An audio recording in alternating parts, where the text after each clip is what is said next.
Hello friends, Radhe Radhe. Welcome to back my new blog. तो स्वागत है मेरे फिर से एक नए ब्लॉग के साथ। कैसे हैं आप सब? उम्मीद करती हूँ आप बहुत ही अच्छे होंगे और मैं भी बहुत अच्छी हूँ।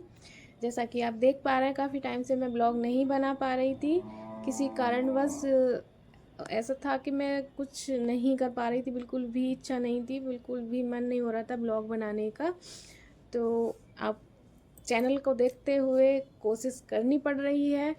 अगर कुछ करना है तो फिर हिम्मत तो करनी पड़ेगी ना कुछ चीज़ों को लेकर। तो काफ़ी टाइम से समस्याएं चल रही थी जीवन में। तो अक्टूबर का महीना हमारे लिए बहुत ही बुरा निकला है, बहुत ही मुश्किल से निकला है। बहुत कुछ ऐसा हो गया जो कभी सोचा भी नहीं था। कुछ ही दिनों में बहुत कुछ बदल गया। फ्रेंड्स, आप सब ने तो देखा ही होगा कि मैं अपनी दादी साथ के साथ वीडियोस डाल रही थी, शॉर्ट वीडियोस। तो बड़े दुख के साथ कहना पड़ रहा है कि आज हमारे बीच हमारी दादी जी नहीं हैं। बहुत जल्दी हमें छोड़ के जा चुकी हैं वो। एक साथ से क्या हुआ कुछ समझ नहीं आया।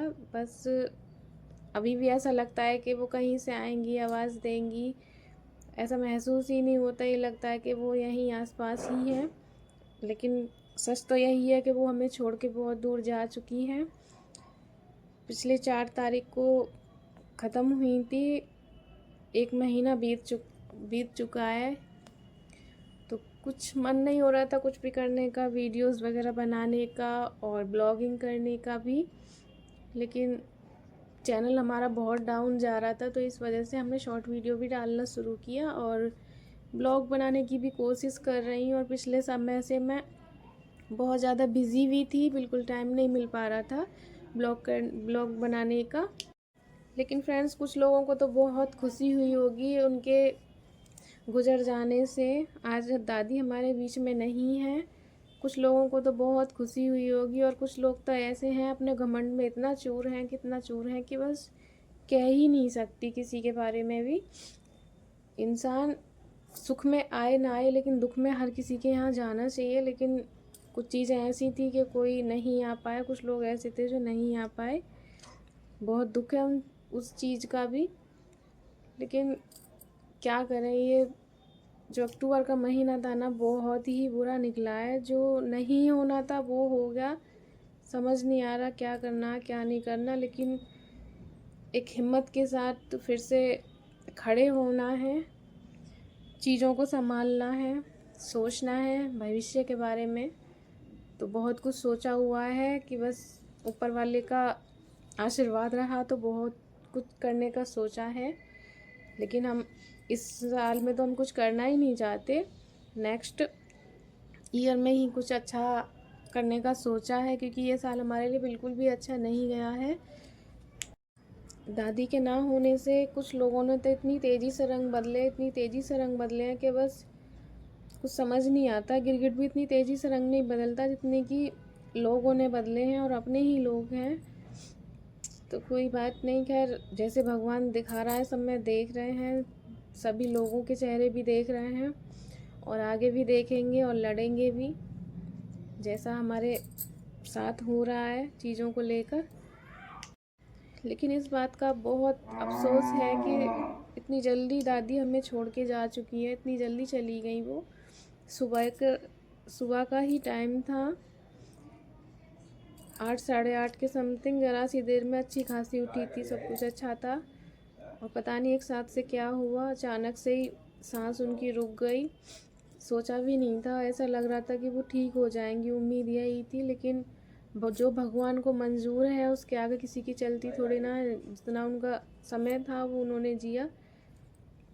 अब हमारे हाथ में तो कुछ है नहीं, बस एक यादें ही हैं। यादों के सहारे ही अपना जिएंगे। याद आती है, हर चीज़ पे याद आती है। सुबह से ही लड़ना झगड़ना, बोलना, आवाज़ देना, हर चीज़ याद आती है बहुत। पता नहीं क्यों इतनी जल्दी छोड़ के चली गई, अकेला कर दिया उन्होंने हमें। एक सहारा सा था, दादी थी तो एक सहारा सा था उनसे।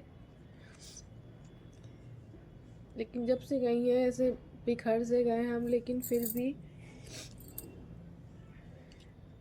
करेंगे जो हमसे हो पाएगा, जैसे भी हम जी सकेंगे वैसे जीने की कोशिश करेंगे।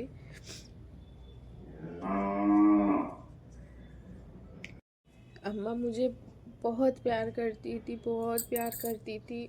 बीमार थी लेकिन मुझे देख लेती थी तो वो हंस पड़ती थी, आवाज़ देती थी, मैं नहीं जाती थी। जिस दिन ख़त्म हुई थी उससे एक रात पहले भी मैं गई थी, मैं काम कर रही थी अपना सिलाई का, तो मैं जा नहीं पाई थी। तो मैं रात को 11:30 बजे उनसे मिलने गई थी, तो वो खुश होके मेरे से बोली, कहाँ थी तू अब तक? तो मैंने कहा मैं काम कर रही थी अम्मा। तो फिर वो कुछ नहीं बोली, चुप हो गई।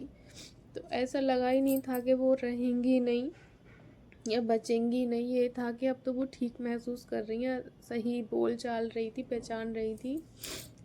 पता नहीं सुबह एक साथ से क्या ही हुआ, एक साथ से सांस रुक गई उनकी। ब्लॉग बनाने का भी बिल्कुल मन नहीं करता, ना वीडियोस बनाने का, कुछ बिल्कुल मन नहीं करता, कुछ अच्छा सा ही नहीं लगता है, एकदम अकेले अकेले से हो गए। अम्मा अम्मा नहीं है ना, इस कारण बहुत कुछ झेलना पड़ रहा है, बहुत कुछ झेलना पड़ रहा है। वो थी तो एक सहारा सा था, उनसे कोई कुछ कह भी नहीं पाता था, लेकिन पता नहीं अब क्या सोचा है ऊपर वाले ने, क्या होगा। अपने आप को बस बिज़ी रखा हुआ है, सिलाई वगैरह में खुद को बिज़ी कर लिया। एक महीना इतनी मुश्किल से कटा है, इतना मुश्किल से कटा है कि बहुत, और ना ही बिल्कुल भी अच्छा बीता है। पता नहीं क्या क्या होके रहेगा, कुछ समझ नहीं आता। जो नहीं करना चाहते हैं वो भी हो जाता है, पता नहीं कैसे। ब्लॉग बनाने की जितना हो पाएगा कोशिश करूँगी, क्योंकि मेरे को थोड़ा टाइम भी नहीं मिलता है, क्योंकि मुझे सिलाई भी करनी होती है, तो उस वजह से मैं सारे काम नहीं कर पाती हूँ। क्योंकि सिलाई पे भी फोकस करना, ब्लॉग पे भी फोकस करना, तो एक ही टाइम पे एक ही काम हो पाता है। तो आज बड़ी हिम्मत करके ब्लॉग बना रही हूँ, और अभी मुझे काम भी करना है, सिलाई भी करनी है, तो कटिंग भी करूँगी। फ्रेंड्स, दोपहर के बज रहे हैं 12। अब मैं थोड़ा काम कर लेती हूँ, क्योंकि बिन काम के भी कुछ नहीं है। कपड़े जो ले रखे हैं वो सिल कर भी देने हैं, तो इसलिए जितना बन पाया ब्लॉग मैंने बनाया, और आगे भी ब्लॉग बनाती रहूँगी। तो फ्रेंड्स, मिलते हैं एक नए ब्लॉग के साथ, तब तक के लिए बाय बाय। हमारे ब्लॉग को बहुत प्यार देना फ्रेंड्स, सपोर्ट कीजिएगा, बहुत ज़रूरत है सपोर्ट की।